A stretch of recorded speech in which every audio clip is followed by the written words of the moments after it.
What's up, everyone? Welcome back to another episode of Rev Sports Wrap It Up. I am Josh, alongside the lovely soul and my dude Tushka. How we doing today, guys? Doing good. I got allergies. It's fine.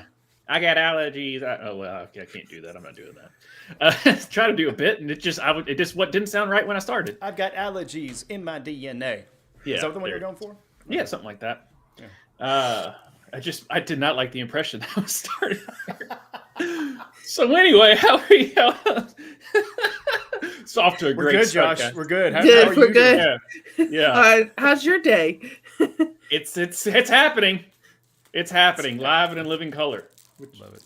Was a great show back in the 90s. The Wayans brothers. So good. Family, really. Anyway, speaking about shows, the NBA is a show.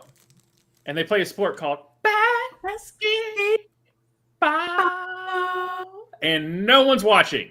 So, and then they were like, no, we're good. We got our guy. His name's Wemby. And they're like, hold up. So about Wemby. Dude's got blood clots in his shoulder, I believe. So he's out for the season. So that's scary, especially at that young of age. Now he is 7'5", and people that are that tall, especially that young, your body's developing rather rapidly. Typically, they have medical issues that happen. You see that in those type of human beings that are blessed by genetics, and also genetics comes back and can get you. So, Wemby, get better. I hope to see you back on a basketball court as soon as possible, especially to Miami Heat fans. We know that ended Chris Bosh's career.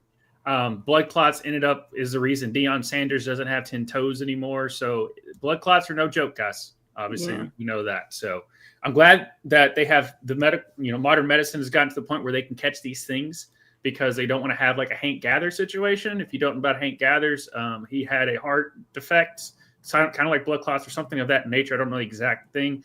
Back in the 90s, and they were taking the world by storm, and he collapsed and died on the court. So we don't want that to happen. So Wemby, get better. And speaking of the Spurs and getting better, Pop. At first I was like, oh, he's just, because you're seeing coaches like retire, especially getting up there in age. No, Pop's dealing with some illness as well. So he is going to step away for the rest of the season. So San Antonio, get better, guys. Yes. It stinks. Bobby Portis Jr. Has been banned for 25 games for testing positive for tramadol. Yeah. Tramadol is an opioid, which is typically used to relieve pain and generally only used when alternative pain medications cannot be used or have not worked. Bobby Porter's statement: I was dealing with an elbow injury and using an NBA-approved medication for pain and inflammation. He said, during that time, I made an honest mistake and took a pain-reducing anti-inflammatory pill that is not approved. I feel horrible and recognize that I'm responsible for what I put in my body. From the bottom of my heart, I want to apologize to the Bucks organization, my teammates, coaches, family, and fans. I give everything I have on the court and will terribly miss playing games for the Bucks during this time. I'll continue to work hard and be ready for our long playoff run. Thank you for your support. I appreciate it more than you know. In a statement sent to CNN Sports, Portis' agent, Mark Bartelstein, I hope I'm getting that right, said that the 30-year-old had mistakenly believed he was taking another pain medication called Toradol. I'm getting there, guys. Why do you keep giving me the medical? Okay. I don't care how much I look at it. I'm never going to pronounce it right. Why don't you know your opioids? I'm glad I don't know my opioids. I'll put it that way. Which is not banned. But the pill that he took came from an assistant of his with a valid prescription for the painkiller, which he mistakenly told Bobby was the one that was okay. Toradol. I'm not pronouncing it. I'm just going to read over it. This was, again, an honest mistake that was made because of the similarities in the names of the drugs and the fact that they both serve a very similar purpose. Both the Bucks organization and the Players Union have given statements accepting the ban, but still showing support for Bobby. We're just going to end up like Migos, where you all just do the ad-libs. Like, I will read it, and then you just come in with the medical term. Yeah. You just come in with the medical term, and then it makes for better content that way. when at first I didn't see Bobby's statement, but I saw like the agent come out and goes, "You didn't know he was taking that?" And I'm like, dude, if someone's like, "Dude, I got you here, just take this," you probably shouldn't take that. If some guy's just like, "Yeah, it's fine." But it's your assistant who probably picked up your prescription for you. The way I assume is probably the person who was getting the prescription, like mixed up Toradol and Tramadol because they're so close in name. Yeah. And then was just like, "Oh, here's your medicine, your daily or weekly medicine," and he took that and it ended up being a banned substance. I think in like situations like this, yeah, them's the rules, but then at the same time, it's just like he didn't mean to do it.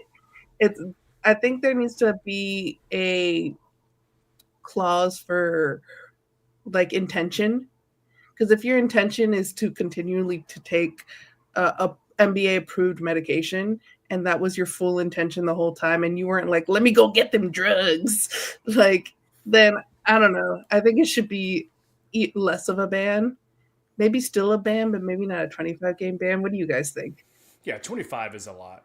I mean, that's. I don't think he's a repeat offender, so that's the Yeah, thing. yeah, It's not like Josh Gordon in the NFL was like, "Dude, stay off the weed." Right. Yeah, but yeah, 25 is way too much. I mean, 5 games. Yeah.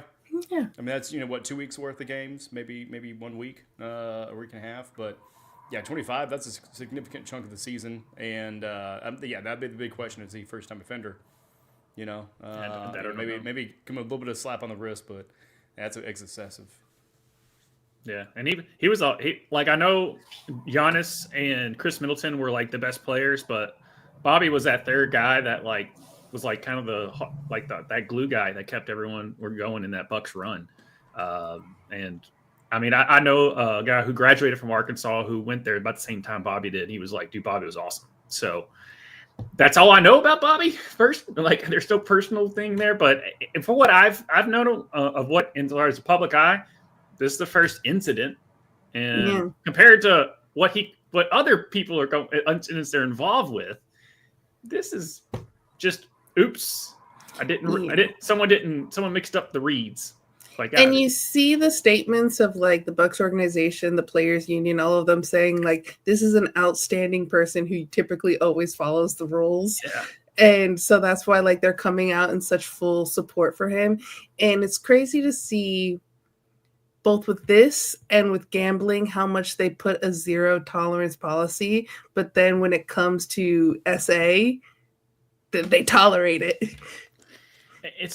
When it comes to the court of law, they don't want to overstep like we've talked about. I think it's bullshit, and I agree with you, but it's just how the legal system is, so the NBA doesn't get sued back because of wrongful suspension because of how they follow the court of law in that. If it goes to court, if it's just something that happens and they never take it to court, then it comes back on the NBA. That's BS too, because we look at football and what they did to Colin Kaepernick and he got blackballed. And there was no court or anything of there. That's what I'm saying. When it goes to court for those essays and stuff like that, they have to let the legal process. Same thing with the receiver for Kansas City who was going through all that legal stuff. Rashid Rice. Alvin Kamara had the same thing where, they had to let it if it goes to court, they let that due process go out before they make any ruling. I don't think Colin Kaepernick should have got blackballed either. But when it goes to those courts, and when it comes to SA or domestic violence or anything of that nature, and the court is involved, if it's not involved, and it's just a bunch of he said, she said stuff, same thing. That's the reason we don't have a ruling on Justin Tucker or Deshaun Watson, because it went through that stuff and they just did a civil case and closed it out. And then thankfully, Deshaun Watson sucks at football because I don't think he should be playing. And then Justin Tucker is going through his due process as well. Before they make the ruling. These leagues have showed that they're willing to blackball people or to blackball people on certain things. So yeah, to me, it's just like, I guess in the world, I know the world is not fair, but wanting like a fair world, you're having such harsh judgment on certain things and not harsh judgment on other things. And that bothers me. Oh no, it bothers me too. I'm just trying for the viewers out there. I'm trying to let you know how that situation, who should take the precedence over someone doing a parlay and getting suspended for the whole game, or their assistant unfortunately misreading the pill bottle, and why that one is worse than the other, or whatever. Why I would like to know that, but I'm just trying to give meaning behind their why they have it. When it comes to the court of law, they don't want. Unfortunately, the NBA won't take the risk of putting their foot down, or NFL won't put their foot down and say screw it if they want to come back and sue us, whatever. But that's the reason why they let the due process take place, and then whatever happens for that, and then they might go through and do their ruling. The same thing with Deflategate. They went through the whole legal system, and everyone's just like, no, they didn't do it. And Roger Dale goes, I don't give a shit. You're still suspended for 4 games. So yeah, trim it all. Yeah. So that's why. All right. Mavs erase Luka-ish.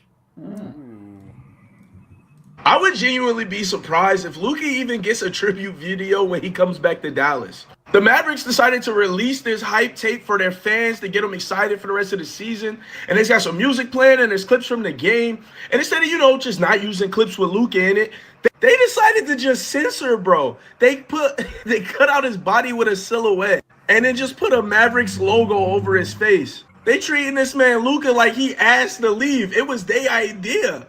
I would genuinely be surprised if Luka even... Yeah, I like it. Dude's not wrong. It's weird. That should have been on the weird, honestly. It should have been on the weird. I saw something today where I don't know if it was even true, but there was a quote by someone that's saying that the Mavs, it was because they didn't like how he likes hookah and beer. And people were like, shit, I'll line up for that if he drops 50 every night. Like, you kidding me? What is going? Why? And there was other pictures too that, like, outside in the hallway, anything that had Luka memorabilia had been taken down in the hallway at the Mavs arena. I don't know, man. I mean, It's just I don't know. Just because you're the one that dumped him doesn't mean you got to get over him. Speaking of making the bad decisions, get over him. Yeah. Right? Speaking of making bad decisions, just so you know, the Lakers beat the Mavs 107-99 with Luka getting 19 points, 15 rebounds, 12 assists, triple-double against his former team. Even Derek Lively liked it, even though he wasn't supposed to. Mm-hmm. Look up that clip. But like I was saying, Luka joins LeBron and Russell Westbrook as the only players with triple-double against all 30 teams, which is crazy. You know what's crazy is why it has, like we were talking about when the Luka trade happens, like anybody but the Lakers. Like, why was it the Lakers? Because, the thing is just like, man, LeBron's going out, but Luka comes in, and then Luka goes out, and LeBron, wait a minute, no, this is not right. You can't do this, okay? But I will say, It's cheat code. You'll have the GOAT debate, but I guess you can say it now. LeBron is the best 40-year-old of all time. There's no argument with that. It's like he give me 40, give me other 40-year-olds at that same age when they were playing basketball. They were actually NBA-based players, and LeBron was probably still take all 5 of them by himself. I think LeBron would take them, but WNBA players Sue Bird and Diana Taurasi played in their 40s. Right, he would take them too. Yeah, no, I'm saying he would take them, but everybody, every 40-year-old when they were 40, when they were playing. Football, go against Aaron Rodgers and Tom Brady because Aaron Rodgers is about to turn 40. He'd probably do better than them too. It's just ridiculous on what he's able to athletically, what he's able to do at 40 years old. It's ridiculous. Yeah. But no one's watching apparently. No one's watching. Which we've been talking about all since the NBA started this year because we would hardly even cover it because we're like, I'll just get it to playoff time because no one cares. And so, hey Justin, let them know why.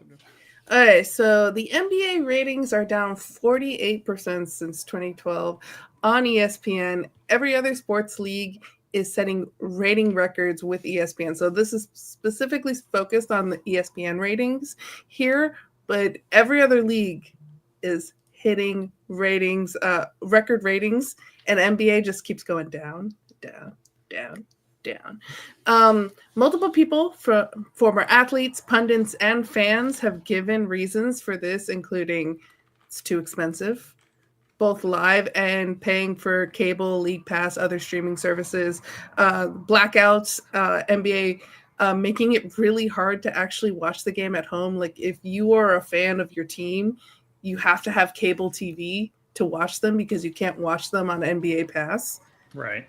So, like, for me as a Miami Heat fan, like, my family, we have cable TV because my parents are still old and like their cable TV and like watching news on cable TV. So, because of that, I get to watch the Miami Heat play on cable TV. But if you are someone like a bunch of people in the country who have cut the cable, you can't watch your team unless you live in another city. Then you can finally watch your team play. They also talk about the integrity of the game, players not caring until playoff time / load management. And we got some former players here. Magic Johnson, he goes, I hate it. We wanted to play every single game. It's about your ego, your passion, your love for the game. It's about those fans who paid their hard-earned money to watch you play this game of basketball. You're losing games when you sit out. Then we got from Jerry West, rest in peace. The thing that I most dislike about today's game, if a team is getting beat by 25 points and you've got your star players sitting out there laughing on the sidelines, if I was the executive running that team, that person would be in my office the next day. And I want to know what's so damn funny. It shows the disrespect for the game, which completely agree with Jerry there. And we have been seeing a lot of that on the sidelines. Like, we're fucking losing. What are you laughing at?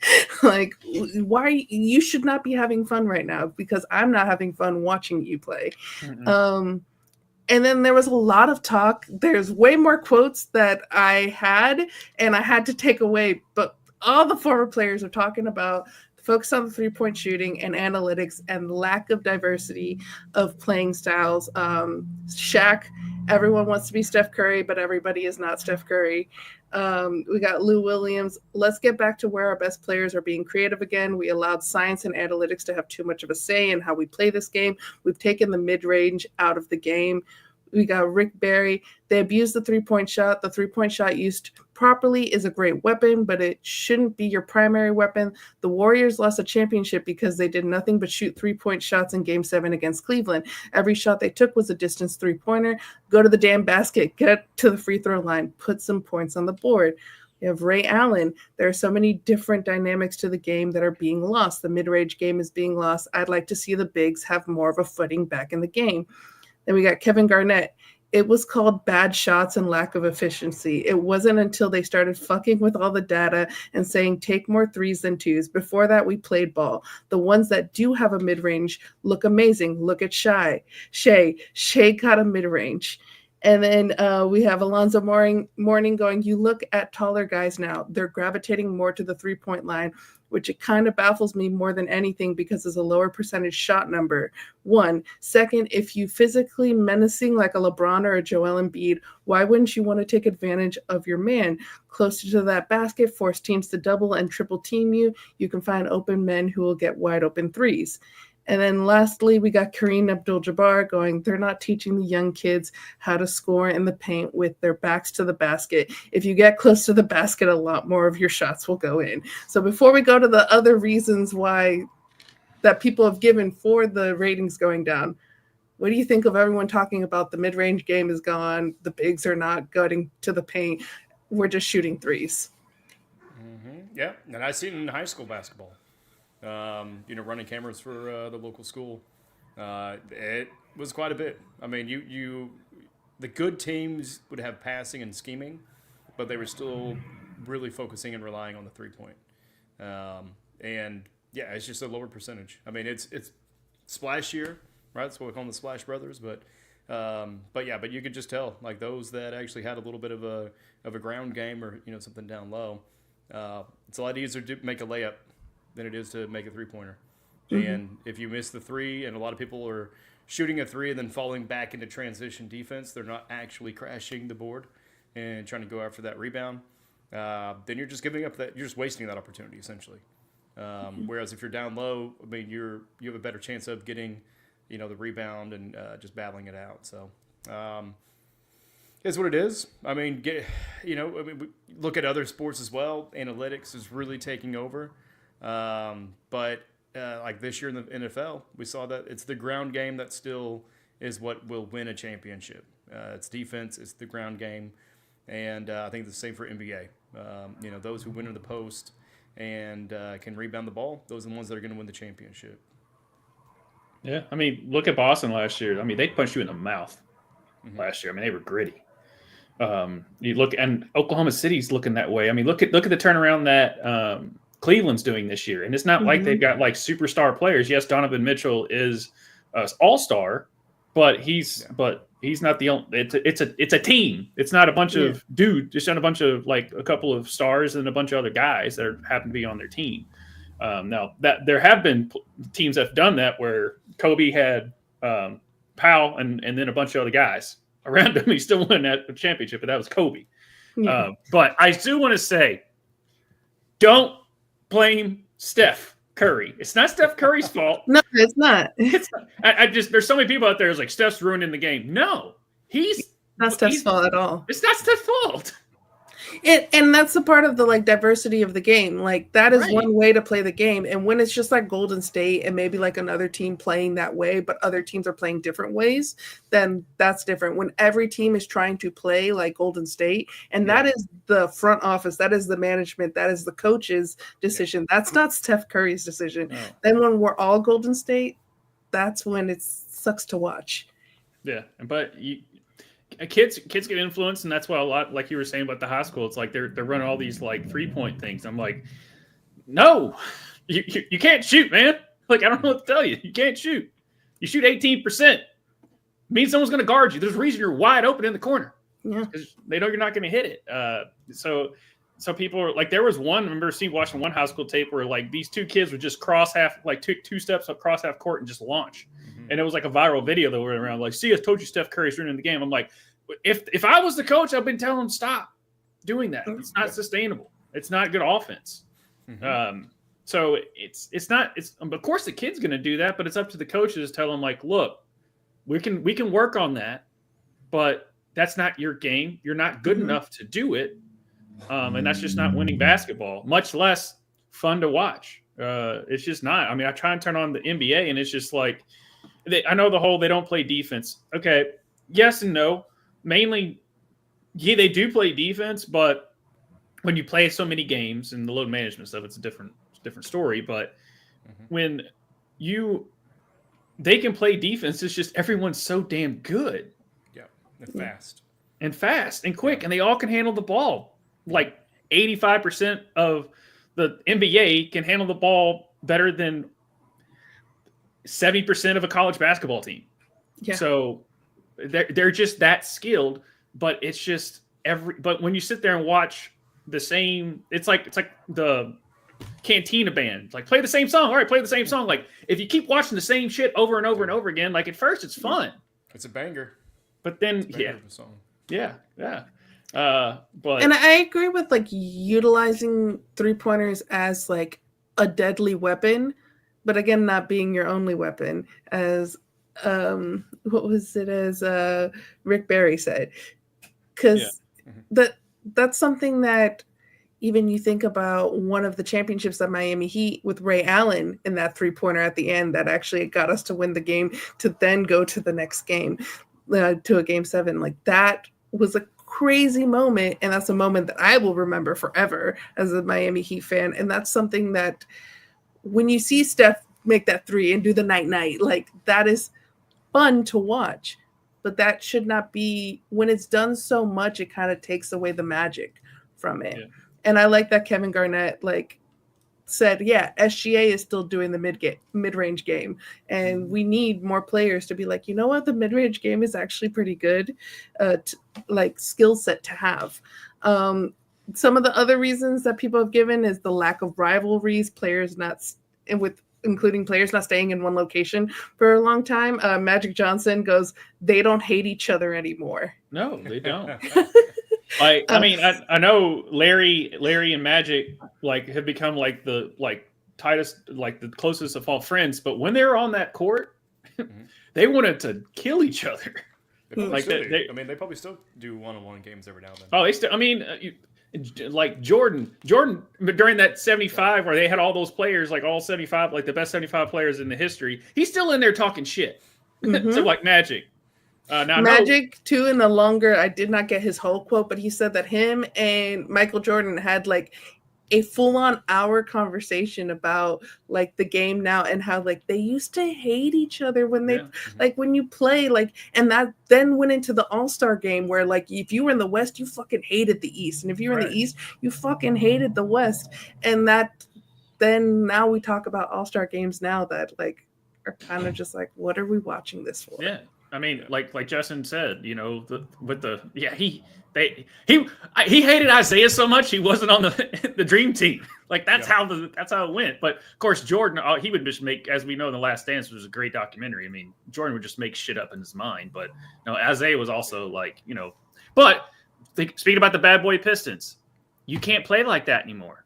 No. You can't just Pat Riley, when he was coaching the Knicks, he said if they come down the lane and you let them score, I'm taking your ass out. Because if you don't forearm them and let them know you cannot come down this lane, then I'm taking your ass out. Like that's how Pat. I mean, they would just. I mean, there were hard fouls after hard foul, but that was just the way it was.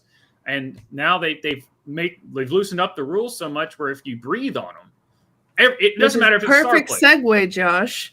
The last part was the refs and the soft technicals, players not being able to show emotion. And we got a video here to show of just like some of the technical fouls that some of these players have gotten that should not be text at all. Yeah. I'm sure I got this. I'm hoping I got like 20 video. That's me. On the floor. Technical foul, Luka. He waved him off. Appears that way. And somebody else, or is it Udoka out?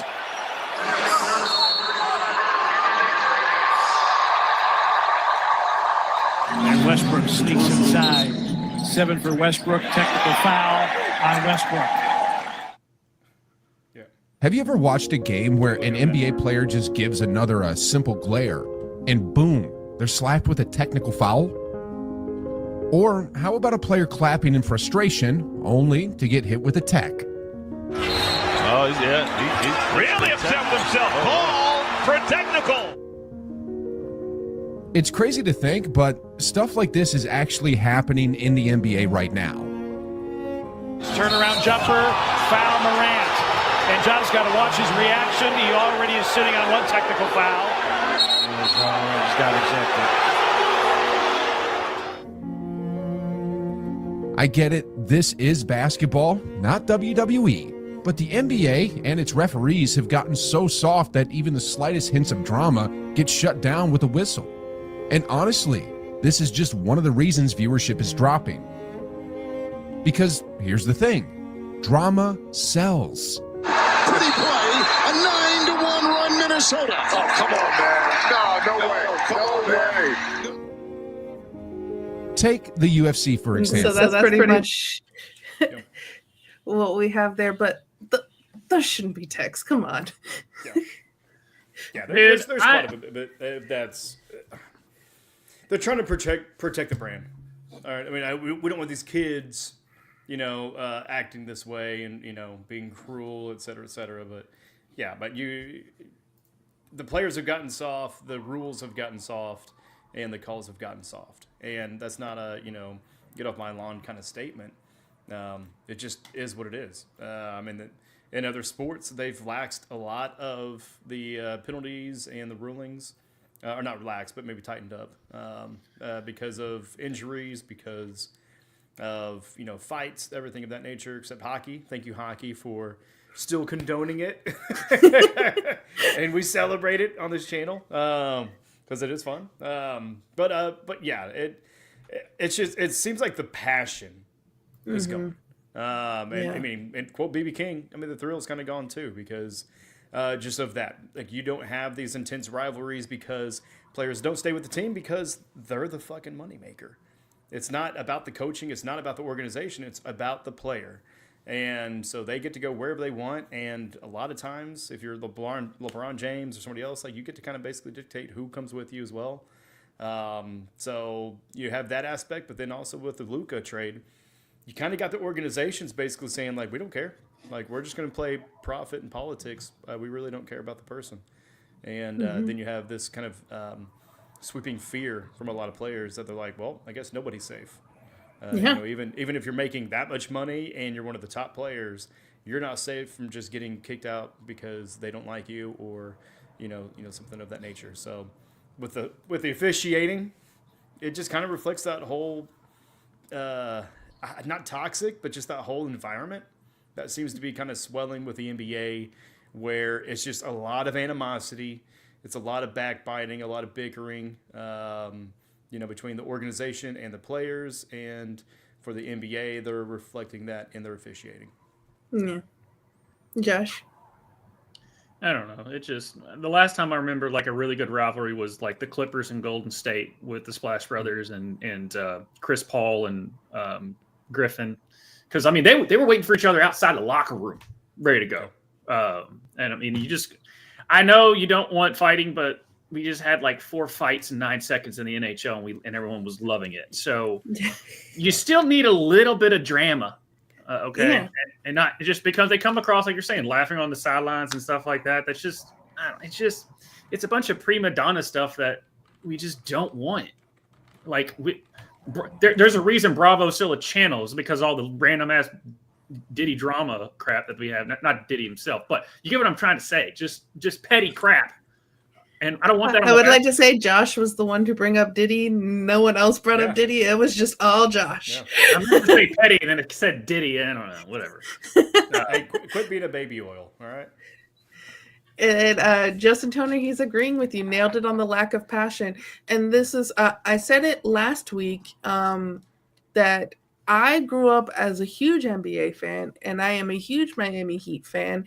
And I do not really watch the NBA at all, and I am more of a WNBA fan now, which maybe watched it a little here and there, WNBA back in the early 2000s, but I wasn't watching it the way I'm watching now. And when you watch WNBA games now, these women are physical with each other. The refs let them go at each other. It feels like old school NBA. And yes, it's with women, but still at the same time, viewership. These women are going at each other, and that's why you see the viewership of the WNBA going up and up and up, and the NBA going down, because you have to let the players play. And we're seeing this a little bit in soccer too. Some refs are calling fouls that shouldn't really be fouls, and it's getting a little bit softer in some areas, and so and there is a part of it of you want to protect the players, you don't want players to get injured, but you also need the players to play the game. You can't be stopping the game every few minutes because someone might get hurt. Players need to play the fucking game. You play to win the game. Also, players only love you when they're playing too. So there's that. But that is what I have for NBA news. You want to talk a little college? Sure. I can talk about that. We have our first big-time buzzer beater that happened tonight with Michigan State, number 8 in the country, and Maryland, number 16. So they're 2 tops in the Big Ten. And here is that buzzer beater. Once I get it pulled up, there it is. All right. Yeah, here we go. Hey, Brandon. Gotta go. Gillespie for 3. Call or no. Holloman looks the clock. Half court for the win. Oh my goodness. He's chubby like Steph Curry. Holloman from half court to win it on the road. Yeah. Woo. Woo. So sorry about that one. That was bad production. And we are winding down into basically just do this. Auburn's still good. They were getting on Auburn because their average age, and this is just how college basketball is now, their average age is 23 years old. That's their average person on that basketball team. Typically at 23, you're not in college playing basketball at a collegiate level, at least. You've already spent your 4 years, but because of COVID and them getting years of eligibility with that, and then with the new rule, and every time they stack new rules on, so they've just ruled that through football that your JUCO years are not counted anymore for your D1 or next level years. So you can have, and then because of, and then you can sign foreign players now that are playing pro over there. So just for example, Louisville just signed a freshman at 21. Hey, So- you got to start school So sometime. Tushka can play. Yeah, I mean, if you got eligibility, you got eligibility. I wish I was 21. Yeah. But apparently, and like people are still like, so how, is he a freshman? Like, how many years of eligibility left? And they were just like, 1. No, 2. I was like, no one knows. It's just a new era of basketball. But Selection Sunday, which I believe is March 17th, myself and my buddy Jake will be going live to react to Selection Sunday. Hopefully, Louisville will hear their name being called a Selection Sunday for the first time in like 4 years, maybe. I forget. It's been a while. But to put a button on the week that was in basketball is our boy YT Boy doing his best Game of Thrones as he tells you what went on this week in college basketball. On college basketball.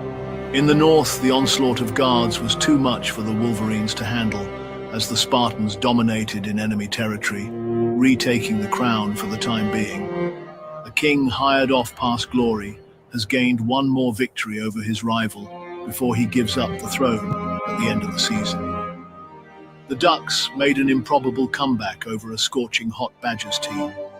Some Bulldogs have begun to make noise in Middle America and will make their national debut in battle very soon. In the East, the Godfather has orchestrated a sweep of the Huskies for the first time in a quarter century as the Red Storm inch closer to the crown. In the South, the Cougars' rugged defense helps to take down the Cyclones. The Tigers survived the tidal wave, but were overran by wild hogs, whose hopes of battles in March are hanging on by a thread. The Crimson rebound to take down a desperate pack of Wildcats. On Old Rocky Top, the Volunteers' new night has helped them surge, as of recent, defeating the Aggies in a hard-fought battle.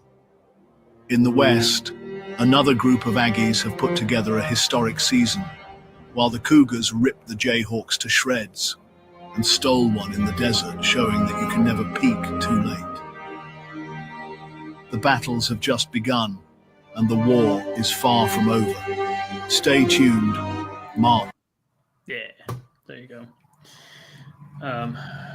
So that's what I've got for men's college basketball. Like I said, it's we're just wrapping up, so we're getting into conference tourneys.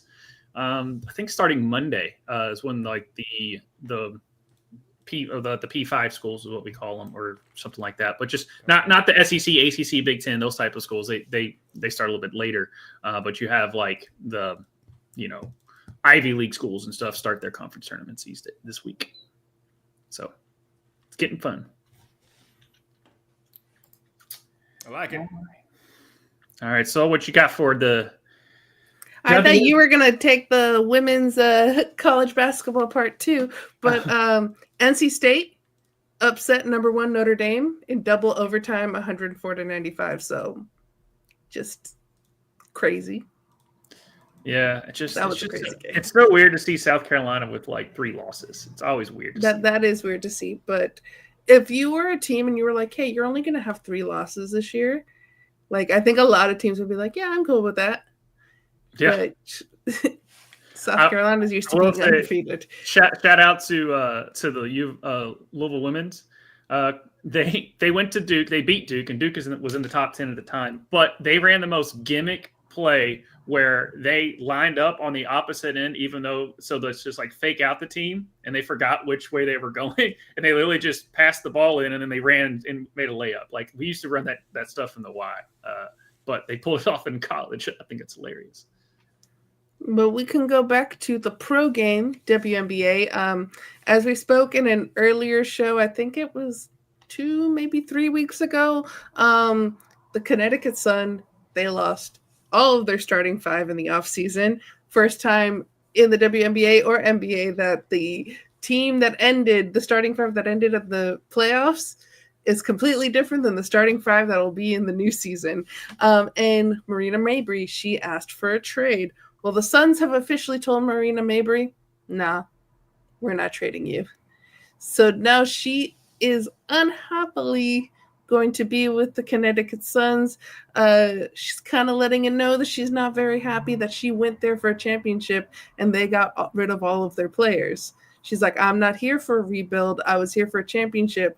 I was promised a shot of a championship, and you guys screwed me over.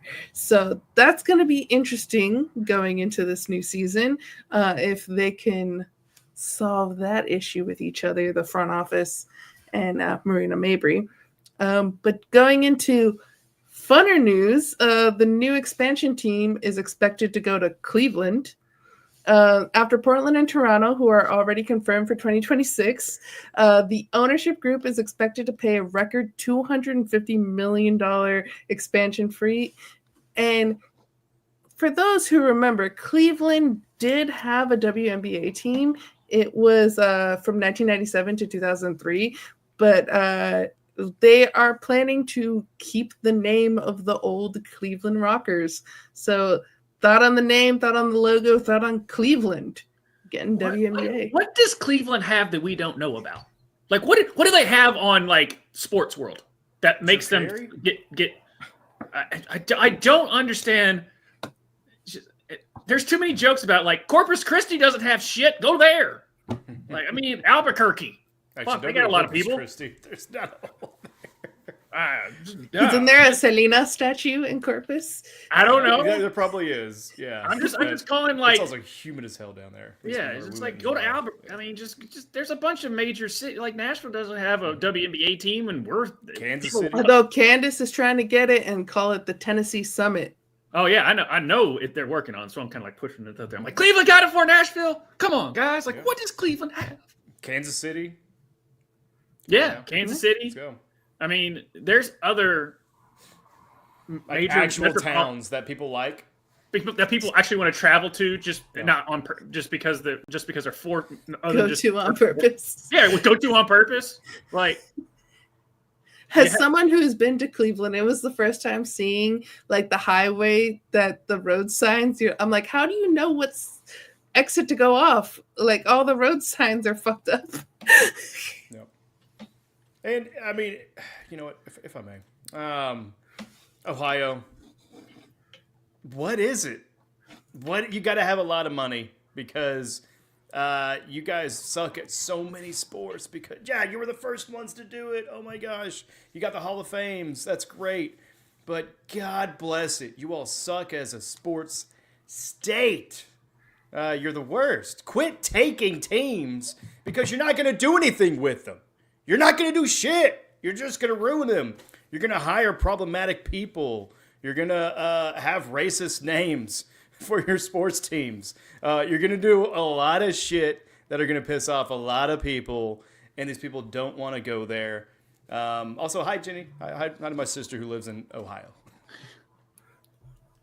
Okay, that's it. I will say when I traveled, it was odd, but when I traveled through Ohio once and we were passing by Columbus, there literally was a dark cloud over Columbus and nowhere else. It was weird. God doesn't like them. Hey, but shout out to the Akron Zips. That's just a fun. They're Zips. It's just always fun. But we're gonna go into a little sad news. We kind of knew, but now it's official. Diana Taurasi officially retiring. Hand up. You need a hug? I thought she already officially retired. So when I saw that, I'm like, wait, what? Hold on. I thought I got the memo, guys. Like I saw her get her name, the courts being named after. I saw the standing ovations. We saw all that. Didn't realize she didn't officially do it until months later. So hand up. She just did it like today. I know. Because when I saw him, like Durant, I was like, didn't we already do this? Like, especially on this show, we were sitting here giving her flowers for 45 minutes, which she rightfully deserved. We were, is Diana Taurasi retiring? ? Was the name of the episode. So now the question mark is, we know now, and WNBA. There's been a lot of compilation videos, but we're going to show the WNBA compilation video of DT. Ladies and gentlemen, this is the best player in women's basketball. She will go down as the best player to ever play this game. Diana Taurasi delivering Taurasi on the move, scoops it up and in. Magnificent move by the GOAT. So many different plays she has scored over her career.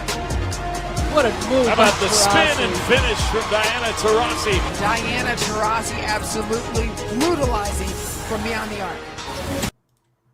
Yeah. That's what's up. DT. She is the GOAT right now, but she wouldn't be if Maya Moore wouldn't Okay, Josh. Okay, we're not talking about Maya right now. We're talking about I had to get. I'm good. I feel better now. Thank you for giving me that time. I'm good. Breathe in, breathe out. I'm good now. Okay. But we have given DT her flowers countless of times on the show. But if you would like to give her flowers one more time, Tushka. Yeah, man. I mean, like, kind of like with Josh. I mean, it was one of those things like, oh, it wasn't already done yet officially, but we kind of knew, there at the end, as far as that, at least the sun is setting, and for her to actually make that official announcement, kind of odd timing with it being right before the beginning of the season, or maybe they could have done something with some of that capital. Don't know how the contracts work in that nature, but a lot of the other sports, as soon as the season is done, they're really stressing about salaries and who they're signing and everything for the next year. So maybe it was something that she really wanted to do, and didn't want to give up on it, but ultimately just had to bite the bullet and do, because I guarantee like you're not gonna be able to prive that woman from the basketball court. I mean, she's gonna be out there every fucking day that she can be playing, and so, yeah, it's definitely an end of an era. I mean, just like we kind of saw in women's soccer, kind of a little bit of the end of that regime, so to say. But, yeah, love you, DT. We appreciate you. You definitely inspired a lot of people, even at the young age of like 18, 19, whenever you're playing with UConn. And you never stopped that for the last 15 or so years. So, yeah, all the flowers, girl. Appreciate you. I'll love to DT, Josh. I mean, she's one of the core reasons why the game is so good as it is today. And it's just, you talk about growing the game and stuff. Go back, watch some basketball from like 1980, 1990s, and then watch it like how you can see the progression in the women's game. Get there, and DT was one of the big inspirations on why.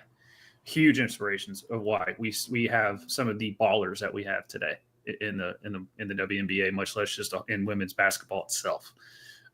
So her impact of the game can never be, you can't really put a dollar on it, I think. But yeah, I was surprised, like Tush was saying, I'm surprised it's kind of like, it's tough to go away from something that you love when you know what your body's telling you, but it's tough for you to accept that.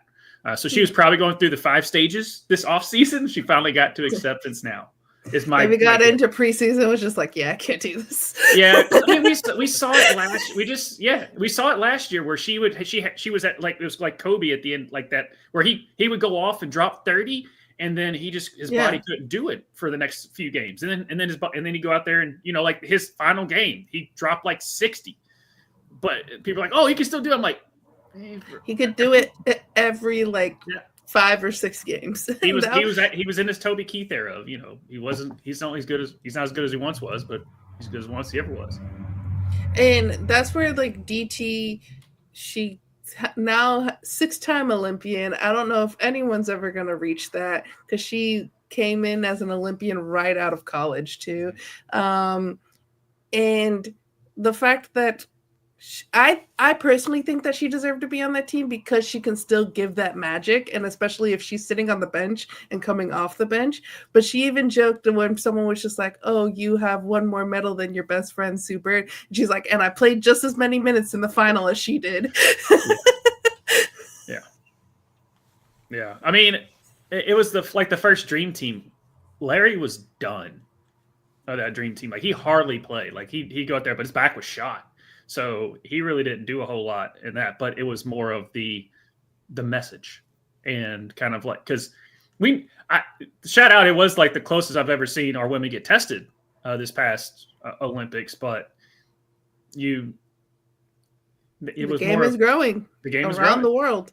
Yeah. And There's something too about the player coach part of like not playing but being there in the locker room and being on the bench. We saw it with Udonis Haslem and the Miami Heat, and I think there is a part of the Miami Heat that's suffering without having UD sit the bench and basically be like, quit your shit. Yeah. I mean, UD's not there now. What happened with Jimmy Butler? When UD was there and Jimmy Butler started acting a fool, he shot that down. But very quickly, Unrivaled, since we have a lot to talk about today, Lunar Owls got their first loss to the Rose, with Angel Reese getting a 22-point, 21 rebound double-double, being the first to have a 20-plus game in Unrivaled. So congratulations to Angel there. Speaking of Lunar Owls, they are the first team to officially clinch playoffs. And right now, this is the standings. So we got Lunar Owls in first, Phantom and Mist kind of tied for last there. Your Vinyl Josh are in fourth place. They're just making the playoffs right now. And I think, Tushka, you also chose the Laces, which is my team. So we're sitting in third place there. That's right. We're still there. We got time. We're still there. Thoughts on your Vinyl? Thoughts on this? Stewie is technically tied in last place. Stewie and Sabrina are in last. What is up with me and picking teams? At least, I mean, it's like they're just making the playoffs. Let me tell you about the Dallas Cowboys, who just make the playoffs every gosh damn year, except for like this year. Let me tell you about the Cincinnati Reds, who flirt with the playoffs every year and they just don't do it. At least the New York Red Bulls, who I finally figured out is my favorite team this year, went to the finals. Got that, but come on. We're just our records have been scratched too much. That's the only pun I could think of at the time. All right. Well, I don't think I'm done giving my love to DT. Oh, go ahead. Let's go ahead and get a little bit more of this. One of the best to ever play the game, Diana Taurasi. Diana Taurasi continues to prove with her play why she is considered the GOAT by many. There we go. But I do think Asia has a chance with how good she is to possibly get 6. Yeah. And she's the next one up. Yeah. Sorry. In that video, you saw Asia. You saw a lot of the younger players. Yeah. You show them that love to DT.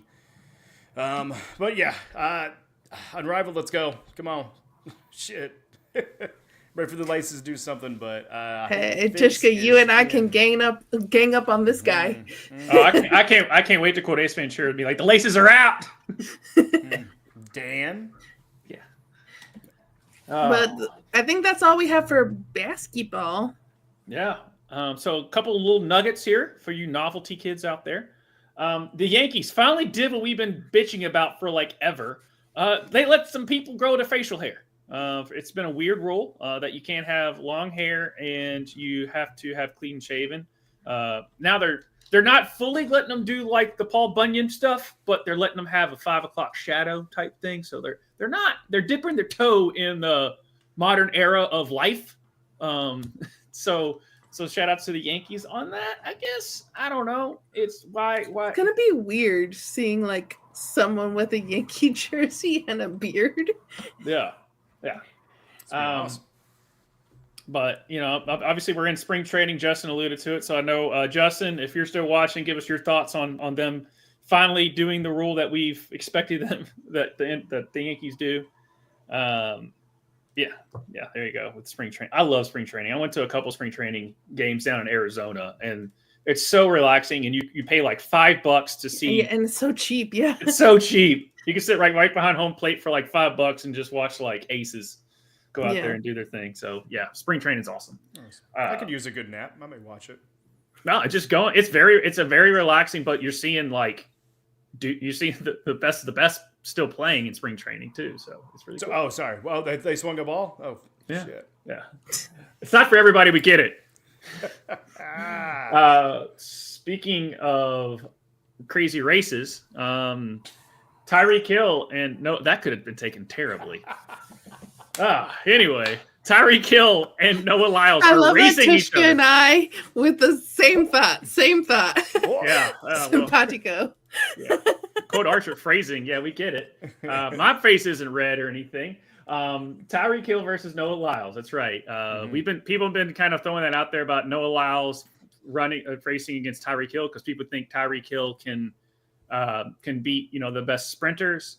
I don't think so because it does have technique. Even when you're that fast, it still takes technique to do what they do in training. But it has been reported by several outlets that Tyreek Hill and Noah Lyles have agreed to a race after trading public jabs. The race will take place sometime in the spring or summer. The location and distance are yet to be determined.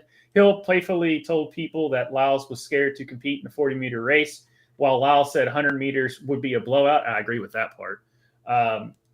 Therefore, Lyles added that they will meet in the middle of the distances. After the Paris Olympics last August, Hill said he would beat the American in a race. Then encouraged Lyles to sign a contract for a 50-meter race. In September, Lyles revealed on SportsCenter that they had been in talks for a 60-yard dash. And then there's that slide there. According to People, plans for the race escalated when the Olympic gold medalist trolled Hill for his win at 60 meters at the New Balance Indoor Grand Prix earlier this month in Brighton, Massachusetts. Lyles held a sign after the race that read, as you can see here, Tyreek could never. Tyreek responded, as only a Tyreek Hill does, with these tweets: time to shut your mouth and take your lunch money. Track world about to be in shambles. Yes, if Tyreek Hill goes out there and beats Noah, it's not going to be a good look for that. Because like I said, it takes technique and training. Because now, if you want to know, DK Metcalf did this. And he actually showed out a lot better than people expected, but he still got dusted by basically a lot of people half his size. Now, Tyreek Hill is a different animal.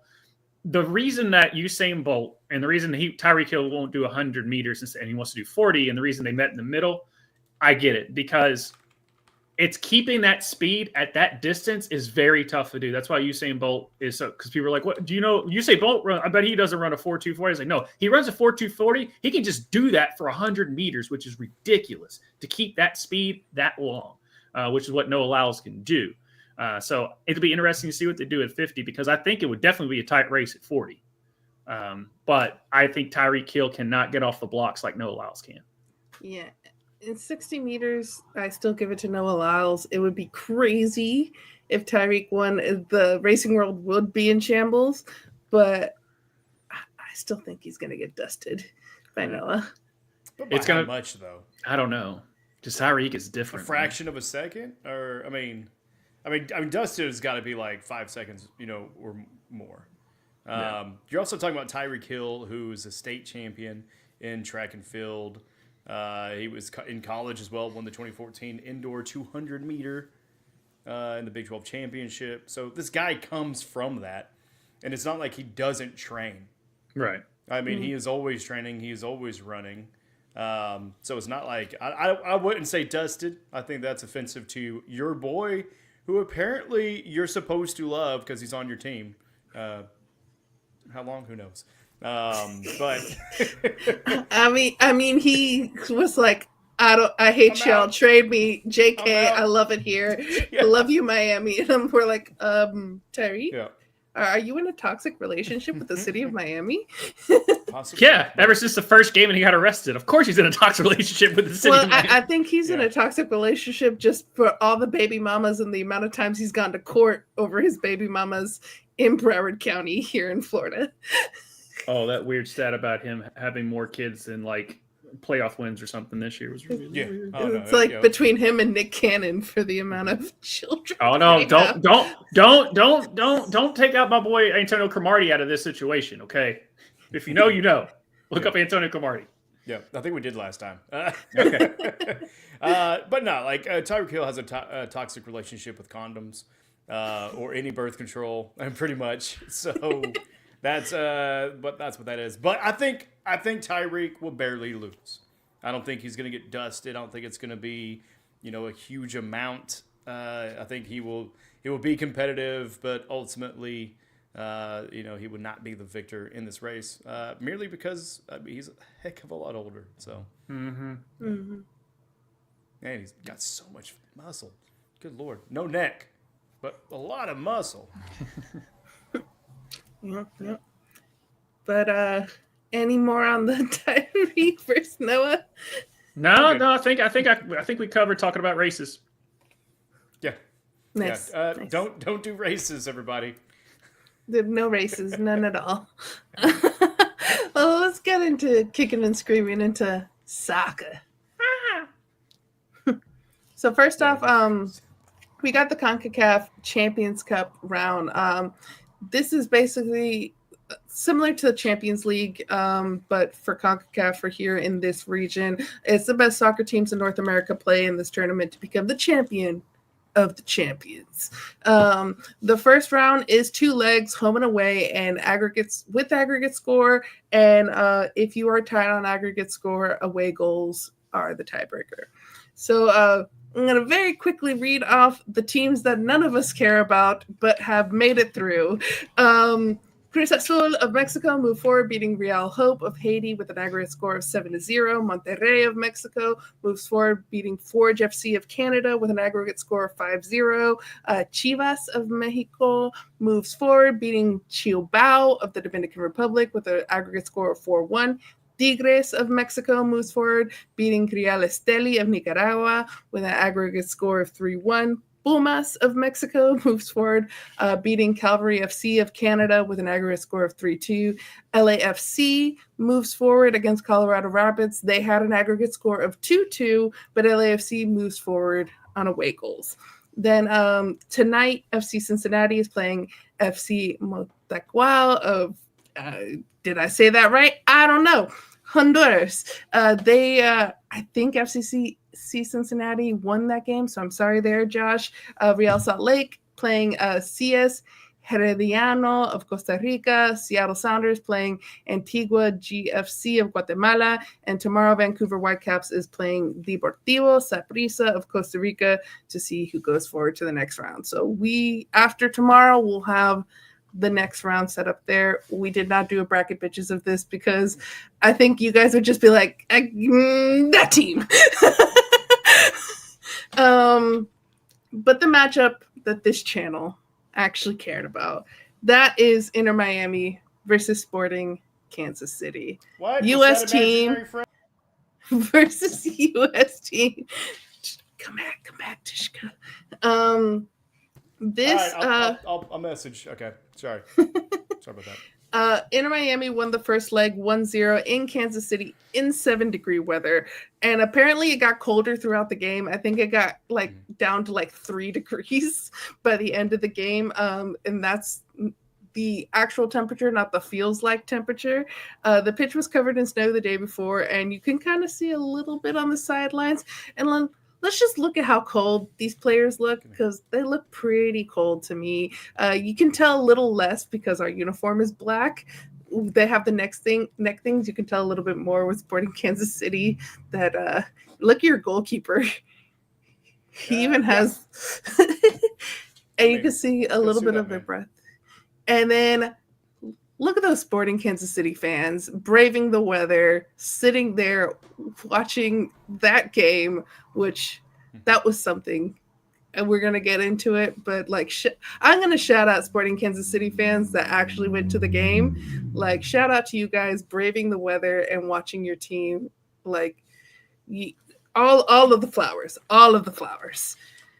So my first question for you guys, what is the coldest game you've ever attended as a fan? Monday Night Football in Green Bay, Wisconsin. Oof. What was the temperature? What the temperature was, yeah.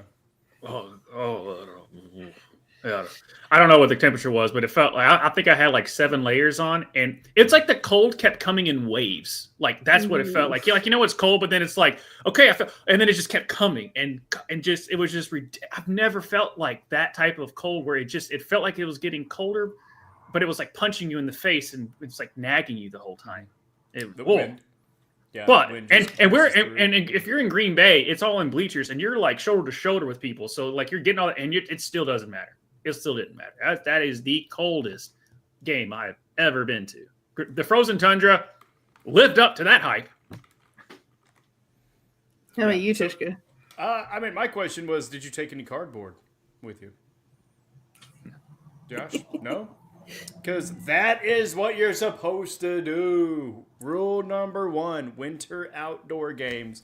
You take cardboard with you because you put that under your ass and you put it under your feet, and it provides a little bit more insulation so you're not losing as much heat in your extremities. Because that's what I had to do. It was in the teens. It was Kansas City Chiefs versus the Oakland Raiders. So, yeah, that was a great game. I think we ended up winning like 30-0. But yeah, I mean, everybody in Kansas City shows out because yes, it's cold, but we prepare. We eat a shit ton of barbecue. We drink a lot of beer, and we take cardboard. There you go. 3 B's: barbecue, beer, and board. I think the coldest for me, and I don't even think it was like that cold comparatively, was going to see Inter Miami play in Toronto at the stadium in Toronto. But I think it was like 30 something degrees too. So like it wasn't even Still like cold. still cold, but it's not like freezing tundra Green Bay cold. That was a different type of. I mean, I put it this way: I was 14 years old, and I can still. It was that cold that I know that feeling. It's Probably coming trauma. back. Trauma It was there. just like good. When you're like, what's the coldest? I was like, that's easy. Like that one. But the only goal was in the 55th minute by none other than Messi. So let's watch. No. Hey, if I have to suffer through Stop. New York Red. Lifts one over the top, taken down by Messi. Leo Messi! You suck, dude. You're overrated. It was only a matter of time! So good. Now, both teams struggled in the game. In that temperature, the ball is harder, which changes the way it moves. So there was a lot of turnovers. Also, any header is like getting hit in the head with a block of ice. The game was the epitome of who can brave the conditions better. And Inter Miami braved them better. The team from South Florida? What? They also have Messi, but still, like that's don't try and pull that shit. How do they survive? We've the seen what tundra? your Miami teams do in Kansas City. We see what your people do in Kansas City. My cousin was guys- at the Chiefs Miami game, and You guys froze don't his ass prepare off. and you get injured, and then you blame us. So the Kansas City wasn't prepared. We just fucking suck. We're just not. That is that You good. don't have Messi. You He's- don't. it's- But even without Messi, that is true. Kansas City actually really sucks. I mean, do we remember what happened last year? Yeah, not a whole lot. Not a whole lot of win columns. Yeah. And the reason you guys are in this tournament is because you were the runner-up in the U.S. Open Cup, and this was a U.S. Open Cup that had only a few MLS teams played in it last year instead of all of the MLS teams. So I don't want to give it an asterisk, but like you guys made it there beating lower division teams. Yeah. Hey, keep them coming. We're good with lower division teams. We like it. The other funny part about this game is Messi, he usually walks for most of the games, and he conserves his energy and waits until to burst to then get to a goal. In this game, he was too freaking cold. It's the most I've seen him move. Like he was running the whole game because he was freezing his ass off. It was very funny to watch. It's like Steven Seagal in movies. When he runs, it's all out. You got to watch it, you know. But Inter Miami then put this picture out with the caption, "Conquered the snow." So that's them with their mate. And you can see just the heat coming off of it too. What is it? Mate, which they drink in Argentina. It's a hot drink. I've never had it before. Argentinians love it. Other people say it tastes really gross. I don't know. It's a dope ass like chalice though. It is a dope ass chalice. I thought you smoked it. I mean, Does just kind of from look what like that a looks weird hookah. right? No, that's a drink. Is that the straw? That is the straw. Okay, It's the straw that stirs the drink. nice. Yes, it is. Interesting. It's got like a sheath. It's got like 3 parts. It's telescopic, probably. Medal? Okay. It is a pretty chalice. It is a pretty chalice. But then the second leg that was played here in Miami, I went to this game. We beat Kansas City 3-1 and moved forward on aggregate score of 4-1.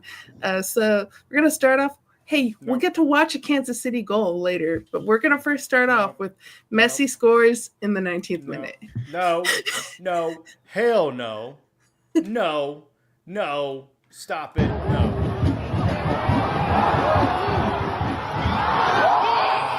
That's the one in Kansas City. Oh my God, oh no. That's the one that was there. Just picture him doing that again. Yeah, well that was the next link that was in there, so. Okie dokie. Well, we'll get over that. Let me double check here. Is he in pink?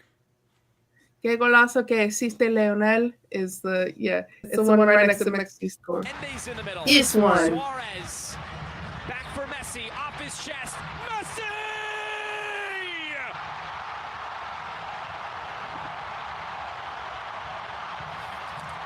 He just continues to impress. Yeah, And then, that shit. And then the next one we got Tadeo Allende scores in the 45th +1 minute. The return ball for Jordi Alba right into his path. Alba turns it infield. Jordi Alba in front, it scores! Yeah, that's a dumb video. That one sucks. And then the last one, this is actually a pretty nice goal. Luis Suarez scores in the 45th +3 minute. So 2 minutes later.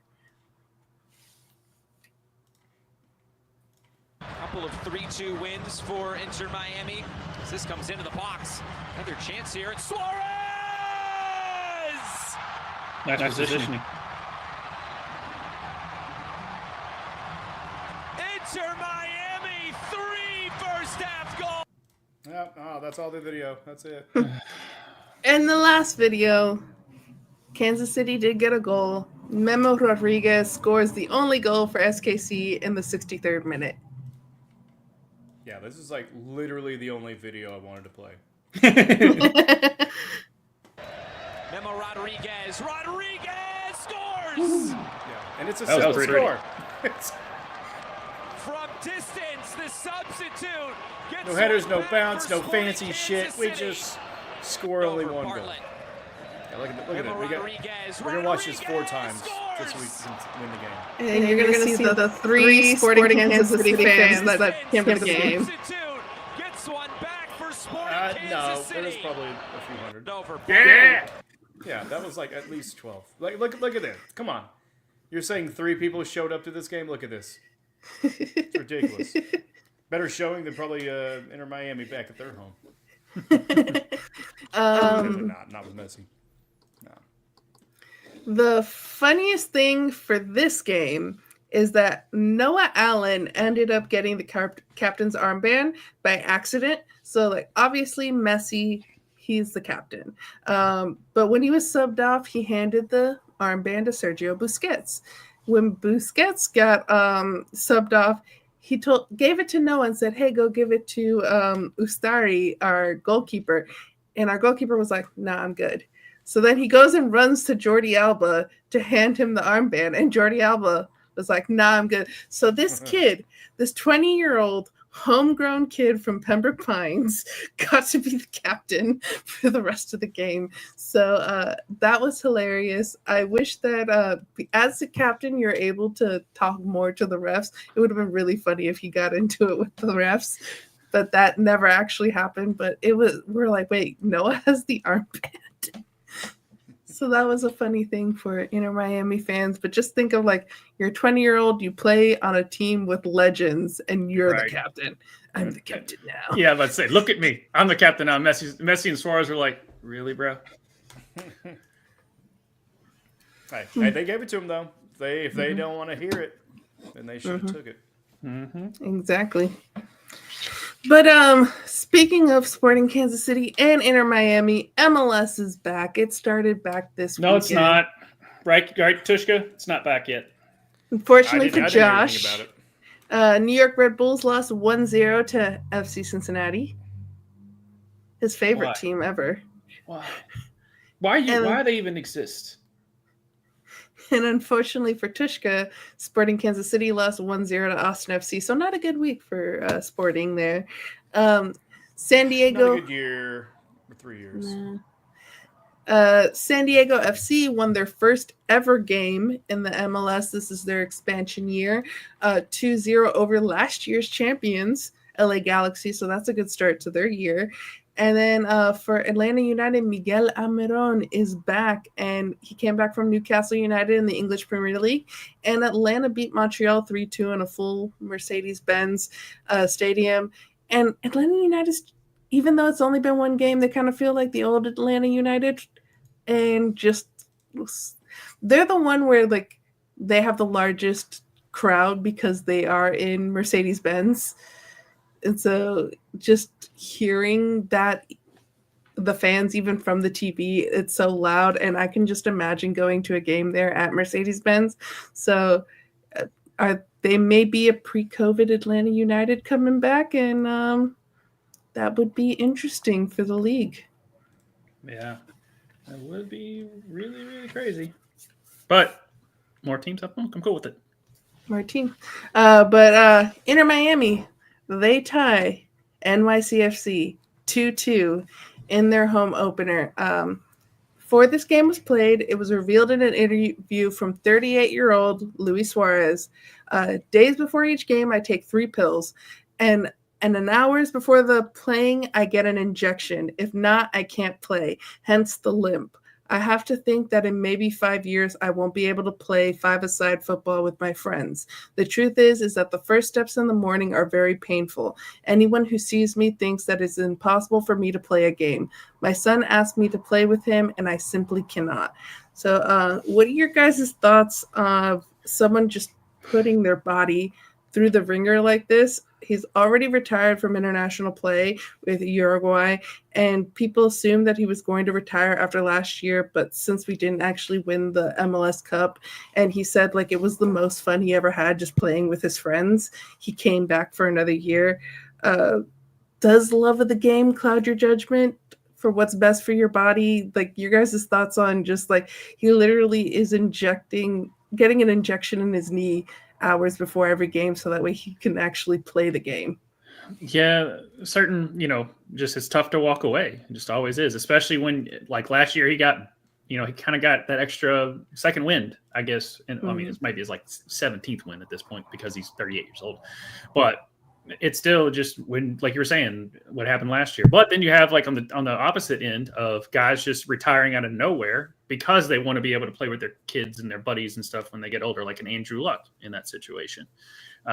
So the love of the game, because once it's over, it's a very mental thing to get past. I'm guessing. I don't know. Never played at that level before, but yeah, you just see a lot of times when your mind wants you to keep playing, but his body is obviously telling him it's probably that time. And he's still like scoring a bunch of goals with his bum ass knee. And you see him too when he walks or even like when he's running, there is a little bit of a limp. And so knowing this now at the beginning of this year, where like we kind of guessed there was something wrong with like his body last year, but to really get it confirmed this year, Tishka, your thoughts? Yeah, I mean it's weird. I mean because I always thought it was the body that was saying yes and the mind was telling no, but that's just me. Also, 5,178 people were in attendance in that game, Soul. Not 3. Not fucking 3, okay? You already won the game. You don't got to shit on us. But 15,000 people still showed up to watch Messi beat us. No, I mean, to this, look, people have different value systems. People, value their body. They value fame. They value, just kind of legacy, money, and on top of every other thing. But even musicians, when they're on the road, take like shots to keep their voice. So for him to have to take shots, like cortisone shots just to play, I got to take quarter shots 3 times a year just to walk. Okay.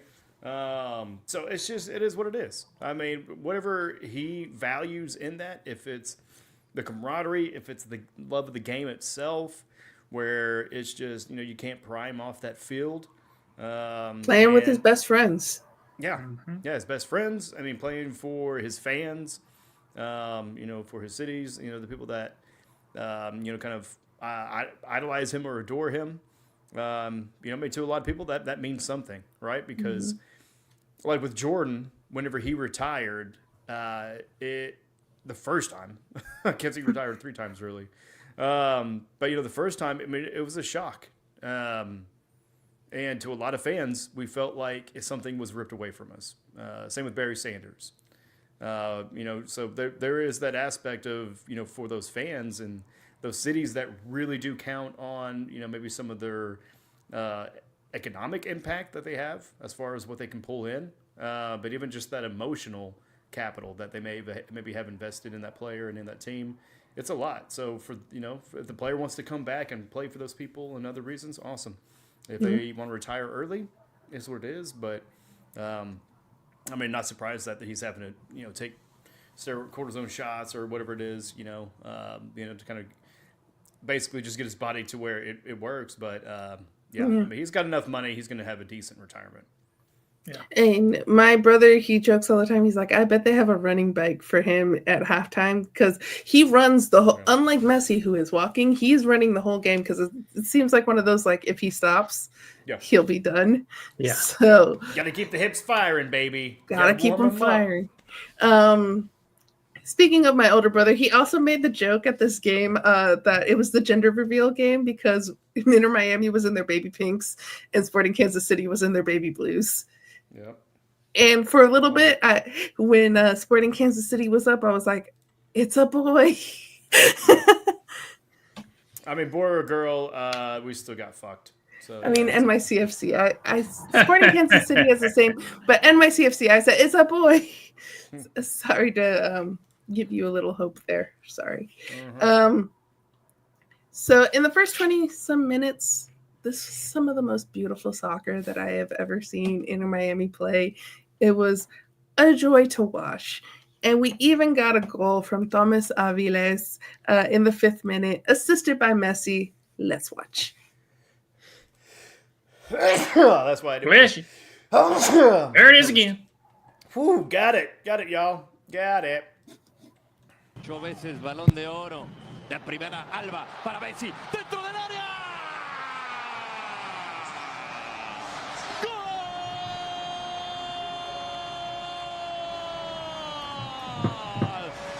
El 8 veces.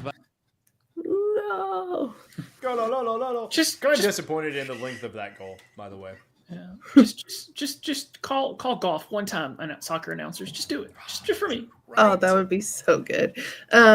Unfortunately, in the 10th minute, Fafa Picot got a non-contact injury while running, grabbing his thigh before he fell to the ground. The good thing is that he was able to get up and he actually walked off the field. So if it is like an injury, maybe it's just a few weeks or a month injury and not a several months injury because he was able to get up and walk off the field. So heal up, Fafa. He's a new player too. That was his first game ever for Inter Miami. And he went down in the 10th minute. So how old is the guy? Good Lord, man. Then in the 23rd minute, we heard his name earlier. He scored a goal. He also got a red card. And we go down to 10 men. It was a stupid red card.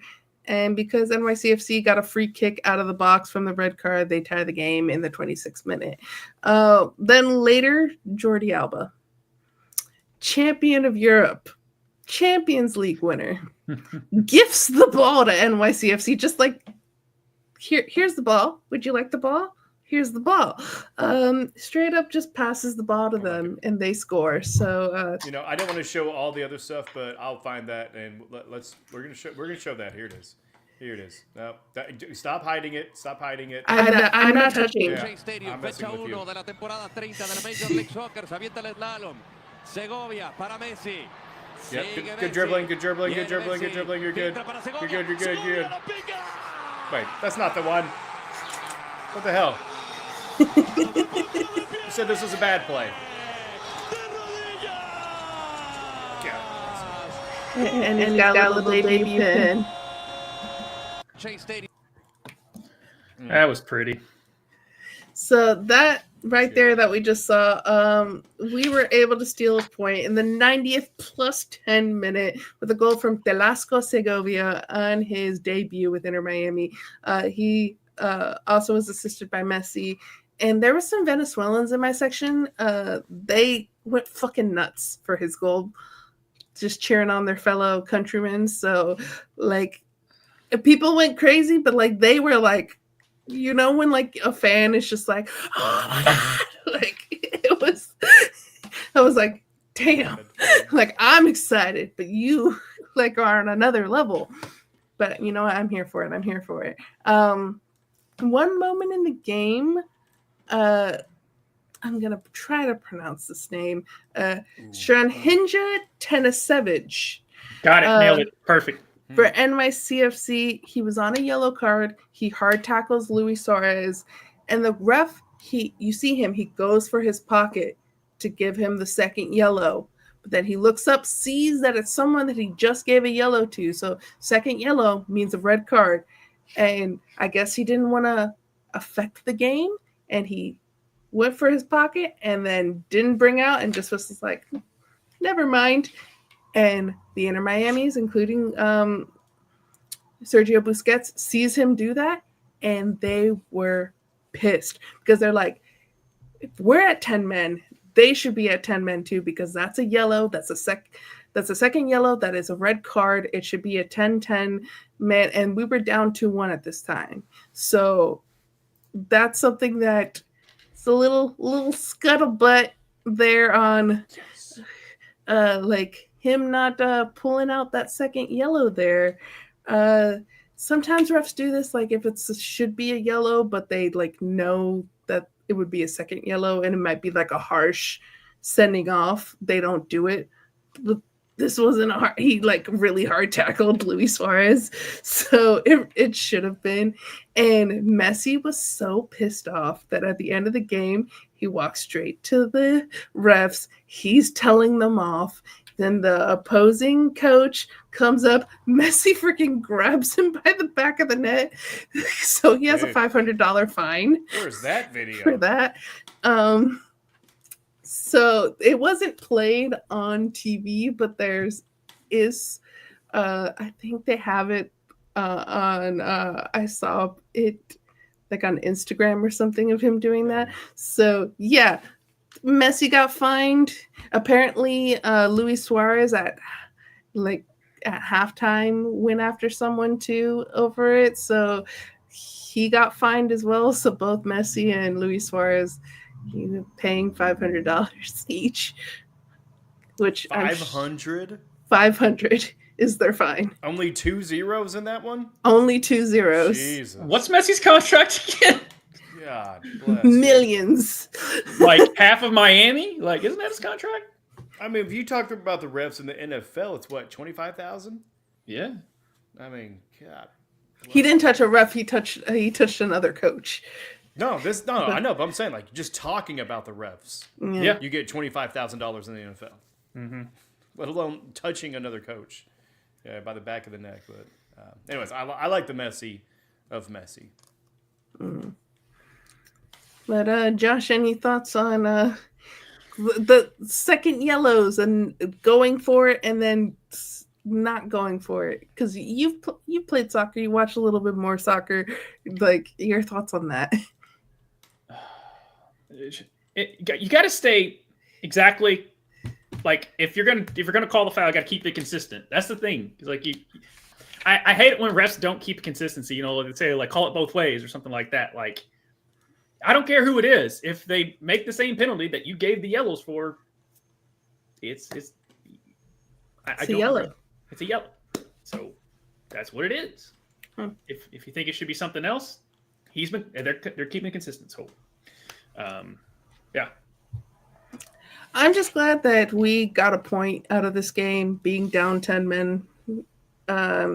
So it could have been worse. We could have ended the first week with 0 points, but now we got 8 points. So we'll go forward from this. But yeah, season's over. Cincinnati beat the Red Bulls, and I don't care anymore.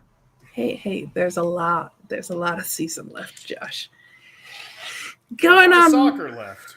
A lot of soccer. A lot of football. The next thing, She Believes. We have the U.S. women's national team. They beat Colombia 2-0, and then they went on and beat Australia 2-1. We're not gonna watch the goals. We're just gonna talk real quickly about it. And the first goal, that was Lynn Biondolo, formerly Lynn Williams. She scored that one. We are going to watch her husband, Marley, he's back in Australia. Was watching the game, and he's probably was the only Australian cheering for this goal against his country. I gotcha. You got it? I can get it. Well, I see Josh has I need it. a little bit longer lead to get that. Sorry, guys. You're good. Williams. The Australian connection is strong, and unfortunately... No, we're turned up now. We're turned up. Allegiance is married to an Australian. This Australian, right here.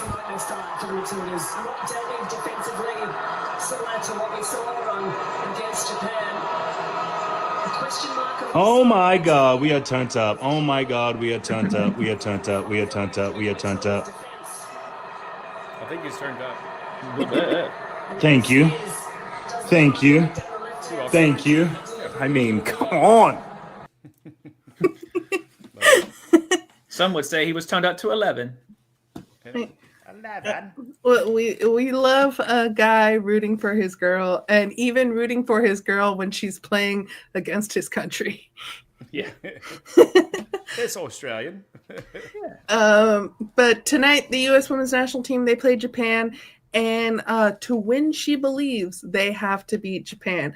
Because if they tie, Japan wins on goal differential. So to keep the She Believes title in the U.S.'s hands, they got to beat Japan. Well, you got no excuse. I mean, no excuse. I don't care. I mean, I'll just blame Sophia Smith, but it's well fine. Oh, I'm sorry. I mean, Tree Rodman can't help out in that nature? Oh, she's going to do what she's supposed to do. I'm just worried about Sophia. Is she? Guess what? Both of them are not playing. I know. That's what I'm saying. No excuse. I knew they weren't playing, but I just wanted to see how far we can go. Because when you talk about the women's national team, we don't talk shit to each other about Sophia and Trinity. It just doesn't make the show right. Yeah. Yeah. Well, Sophia's going to relax better than Trinity ever could. With her new husband. Mm-hmm. No, not hearing that. Yeah. She's now Sophia Wilson. Mm-hmm. Smith is still so much better. But that is all I have for soccer. Ready to talk hockey? No. Bullshit. How do you leave him wide open? He's Connor McJesus. I don't have much after this. But I don't know how you had why. Cook. Oh, we were up 2-1, and I know it's hockey, but damn it. Also, NBA, everyone out there, this is how you fucking do an all-star game. That's all I like it. I like it. It's good. How do you leave him wide open? We lost in overtime, 3-2. One thing I think we can all learn is that booing national anthems is not a good thing. Canada booed our national anthem, and we beat them in their house. Americans booed the Canadian national anthem, and they beat us in our house. Yeah. So we probably shouldn't do that. Yeah. But in all seriousness, a U.S. player was asked about his thoughts on the anthem booing, and this is what he said. He was like, texting with an American player who asked to remain anonymous. I asked how he felt about the U.S. anthem being booed. Don't love it. Makes you kind of cringe to see that. I then asked what he thought of the continued threats of annexation of the president calling the Canadian PM governor. He goes, yeah, when you look at it from that side, I wouldn't like another country threatening to swallow up mine, especially one as big as the U.S. would probably do more than boo an anthem. So, yeah, there's a little extra in the booing on both sides there. But freaking Connor McDavid, he's so good. So good. How do you even know? Connor McJesus, man. I thought to hear Tutka talk about fuck. I was getting excited there for a second. Well, Canada, they're more skilled than us, but the U.S. is more physical than Canada. We're gritty. Unfortunately, we got some injuries on the U.S. side, including Matthew Tkachuk, which is bad for my Florida Panthers because he's injured right now.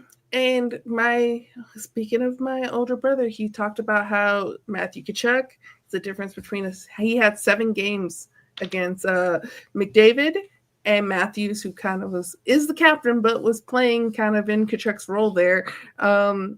He hasn't. So when you play a 7-game series against another player, you kind of can tell what their moves are going to be. You know them a little bit better, and especially if you've beaten them. But yeah, I don't like that Tkachuk is injured. Heal up soon. And unfortunately, we couldn't do it for Johnny Hockey, Johnny Gaudreau. That's the part that gets me more than anything. Yeah, I mean, granted, whoever came up with the 4 Nations needs to be in charge of any other outside of your typical league, or heck, even fix the NBA or something of that nature. Because, I mean, I know we didn't play the PK Subban comments for time purposes, but I mean, for anyone out there, go watch that. He pretty much summed it up perfectly of just the culture and everything in hockey compared to the NBA and even sometimes the NFL. NFL is a whole different ball game just because of the type of sport it is. Whereas NBA and hockey are kind of similar in the fact that it's supposed to be fast paced, up and down. There's not a whole lot of players on the field, all that stuff. So you can kind of see the similarities in it. And they both have their seasons are both a lot of games, and they have the All-Star break around the same time. And yet we get this, and then the Kevin Hart Mr. Beast special that was the NBA All-Star game, much less all the ratings and stuff that's dipped. Whereas this has been so much success, there's so many people that are like, oh, hockey, I'm going to watch this now. Like, this was bringing so many eyeballs. So it sucks that the U.S. lost, but yes, all of this was just awesome. Yeah. And speaking NHL 4-Nation tournament, this is what the NHL decided to do instead of doing an all-star game. And I don't know if they're going to do it every year or if they decide to do it like every few years. Right. We'll see that. But it doubled the viewership. Specifically in the United States, it was 9.2 million viewers that watched that final against Canada. This did not include the viewership in Canada. They say if you add that, it's more closer to like 20 million viewers that watched that game. So if you think around like 5 million was watching the All-Star game compared to what could have been like 20 million, that's a difference. That's significant. Is there really that many people in Canada? I mean... Well, every single one of them was watching the game. Every single one was watching. Nothing else to do up there. Ice fish. Yeah, but no. Hey, so for the 4 Nations of it all, you're talking about like other sports actually kind of taking a little bit of a page from their book. NFL, white versus black. Let's do it. Just fucking do it. Everybody wants to see it. Yes. Cooper DeJean has 1 pick six in the biggest game ever. We got a white corner now. Yeah. We got some white backs. We've got them. Let's go. NBA, you can have light skin Hispanics can choose which side, as well as mixed races. So Puka went to BYU, so just saying. Yeah, white AF. But no, I'm just saying. You want to talk about over 20 million people viewership, that you will have the entire world watching. Dude. The entire world. You watching. finally get And one then we good were white corner, and we're talking- like, all right, yeah, we can do this. Let's go. And for NBA, you could do it like a Ryder's Cup, have US versus Europe or US versus internationals as the All-Star game. That would be a lot better, I think. Yeah. But John Tortorella, he coached the Team USA, was asked about chartering back I to think it's Philadelphia. pronounced Trumadol. And he said, I didn't charter back. When I knew a bunch of Canadians were going to be on there, I was definitely driving. So he apparently drove from Boston to Philly, which is 5.5 hours according to Google Maps, because he did not want to ride back on the plane with the 2 Canadian players who he coaches at Philadelphia Flyers. Yes. Hey, I mean, it's kind of like that's why rivalries are great too, as well as because I will coach you later. Right. There's the whole. Right. There's the whole. It's the whole thing of Woody Hayes, who was coach of Ohio State. His car broke down like right at the border. He pushed his car across the border in Michigan. That way, he wouldn't give any money to the state of Michigan, even when his car was out of gas. That's the urban legend about Woody Hayes hated Michigan so much he wouldn't even pay for gas in the state of Michigan. Yeah. Don't give him that tax revenue. Fuck Yeah. him. Yeah, but I mean, like, kind of to that, as far as the rivalry, it kind of like, I guess looking at Ted Lasso, they kind of hit that a little bit. Like, hey, you're on this team together, but then you're playing international, you're separate, and oh yeah, I know what you're going with. It's just a 180 where it's like, dude, he's such a dick now. Yes. Danny and Zora enemies, and then like the next day is like, hey, it's live. And he's got the bandit. Zoro's like scared of him, and he's like, what is it? I'm so confused. Yeah, but yeah, Danny went full Kobe Bryant on Pau Gasol. Like that's just what it was. Yeah. And talking about just people who have given to a lot of different sports. Now, JJ Watt, he described the tournament perfectly. He said, not sure how they expect these guys to play regular season NHL games on Saturday after this. Much respect for how much effort, energy, and passion they've poured into this tournament. That's what made it so special. The best in the world going all out for pure pride. So if you go back earlier in this episode where we were talking about passion and pride and lack thereof in the NBA, and then a sport that plays at the same exact time as the NBA. You're seeing all this passion, pride, new hockey fans from this. Like, I wouldn't be surprised if we see more people watching NHL final than an NBA final. Like, that's not too hard to think about. Your guys' thoughts? It's a little bit trickier when it comes to now. It depends on if this was able to get someone into buying into a certain hockey team and then keep following it based off of how someone played, because really they're doing it because of US Canada. So it's, it's the whole country's type of camaraderie thing that brought all the viewers. Plus there was nothing else really on. So it's like, all right, fine, we'll just watch this. And then you saw the passion and pride, which keeps people gets them hooked. Let's just see because a lot of times if they like the sport enough, and it's a tough watch on television. We've known that. It's just hockey is just you can't keep up with the puck sometimes, and it's tough to watch sometimes. So I'm interested just because if your favorite team isn't playing in the finals, are you gonna like it enough to keep watching it? I think so, because there's nothing. I mean, playoffs and a professional playoffs are just different. Even with NBA, I talk about that all the time. NBA playoffs, they're just different, which is why it pisses us off more, because we can just tell the gear that they have to be at that level, and they just don't do it. Whereas hockey feels like they're at that level all the time. Mm-hmm. Yeah, I would like to see the 4 Nations expand to the 5 Nations. And it'd be a Native American team, because we definitely could suit up that many people and be able to play in that affair. Maybe not all NHL just yet. I know we got a handful of players, but no, I want to see that thing expand and just grow to where it's something that people really appreciate. I mean, just like with football, you got CONCACAF, you got all these other leagues that just kind of keep it exciting. And I don't know, like I say, bring more viewership, but just have more of that passion with it. You know, maybe that's what profit ruins is passion, because then you start thinking, you know, with your wallet, and you don't start, you know, really, you know, kind of playing with your heart and things of that nature. Because it's a business decision. I'm weary with you, because if the Mighty Ducks can play Trinidad and Tobago, I know we can get out more nations to this thing. Well, one nation that people were talking about that wasn't added on, and they said if it was a 4-nation tournament, like Sweden might have been taken off and Russia added, because Russia has way more players that are and way better players, but because of the things that are going on now in the world, Russia was not allowed to field a team. Right. But think about, like, they have arguably two of the best goalies in the NHL, including Bobrovsky, Russian Bab.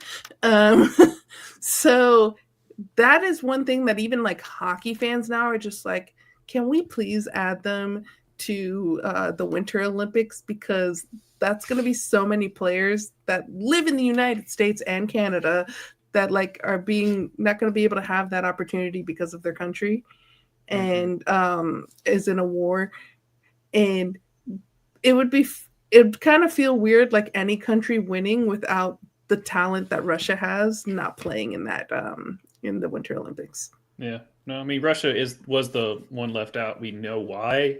But it's not the players' fault, because they're there. They've always been, you know. So on that regard, it's nothing against them. And I believe, and plus, if you're trying to make it the best tournament it can, you got to have the Russians. Mm-hmm.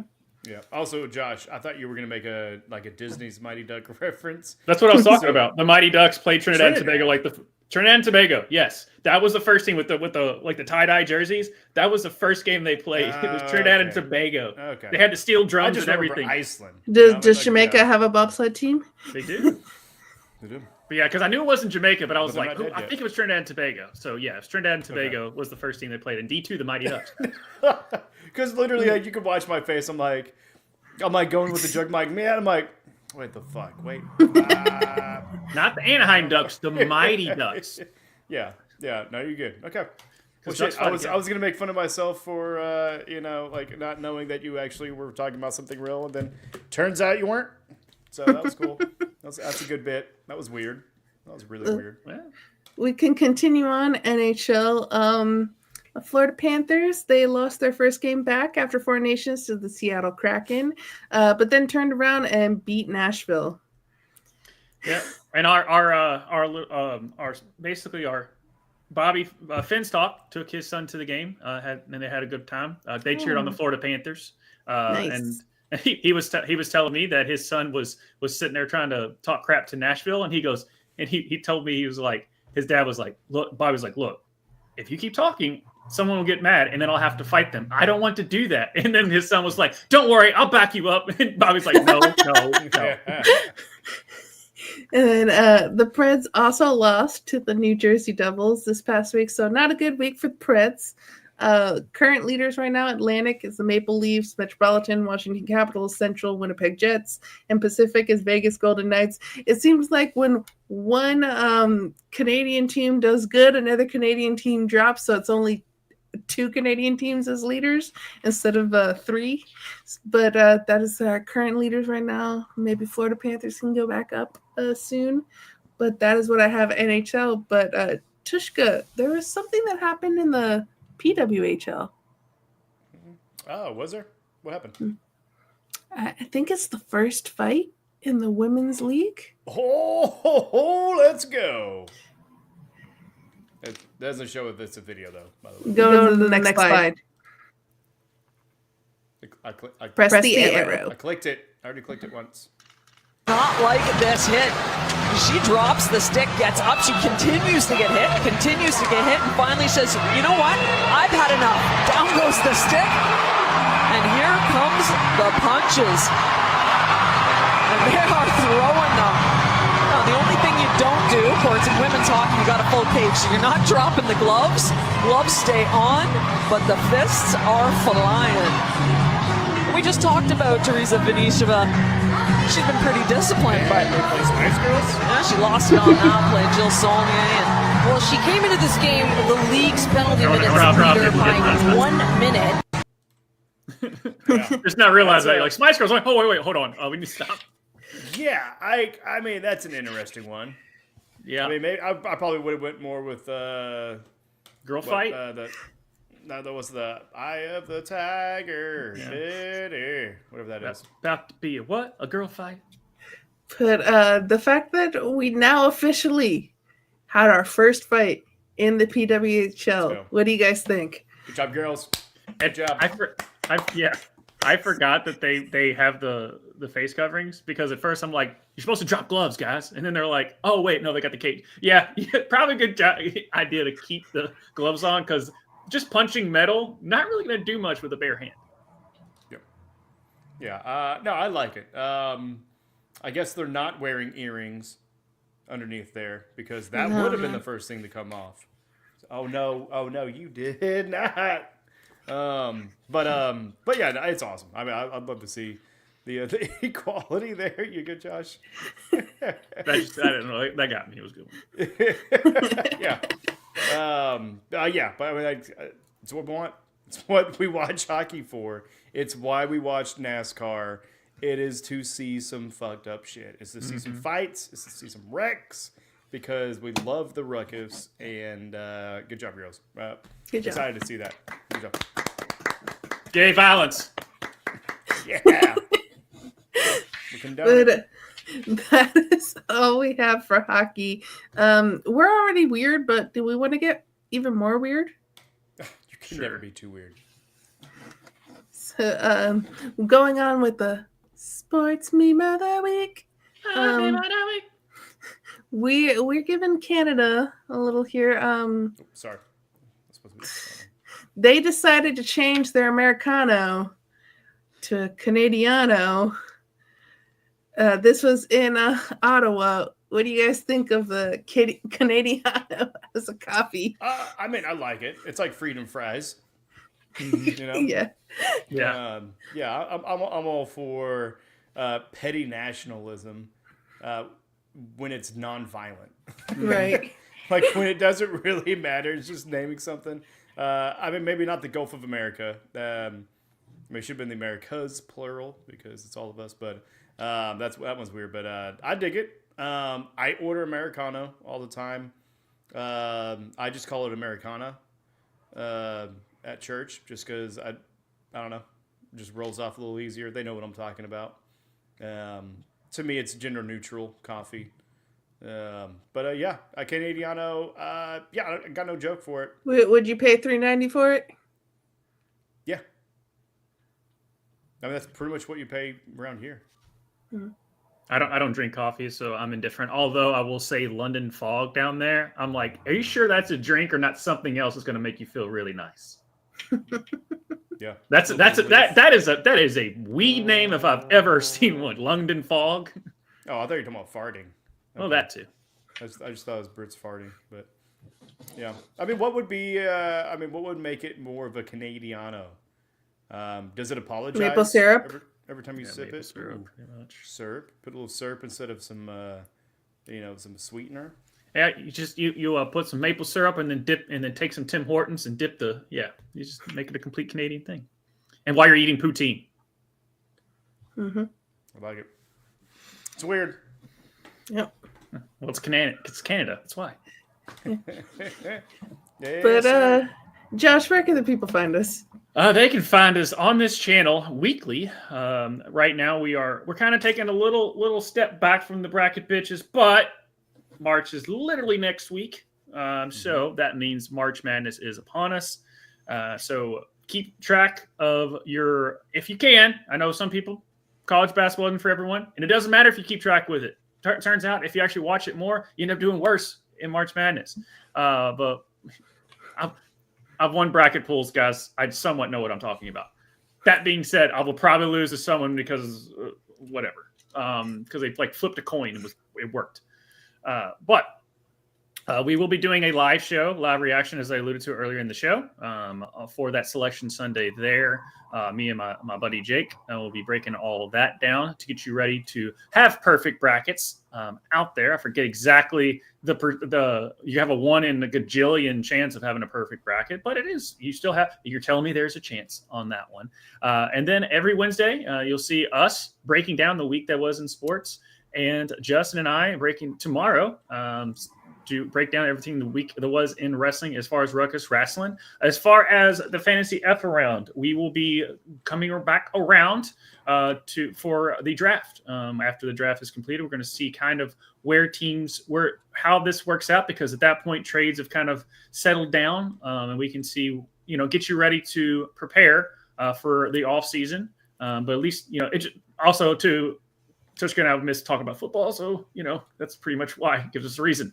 And so we'll be doing that there. And then Soul and myself will be going live on March 7th, correct? Mm-hmm. March 7th to break down The Space Between Worlds by Micah Johnson. Yeah. And then also next Monday, tune in. We're going to go over MLS kits. This is going to be the 3rd year in a row that we go over the kits. Tushka gets to give all of his design opinions on the MLS.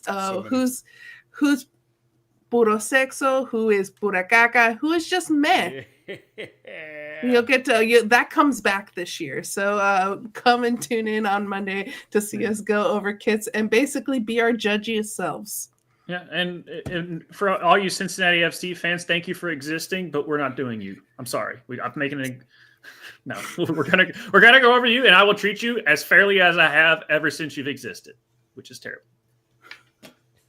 Yeah, that's right, Ohio. Suck it. we are trashing the shit out of that state. There goes our. All right, that's our demographic. Peace.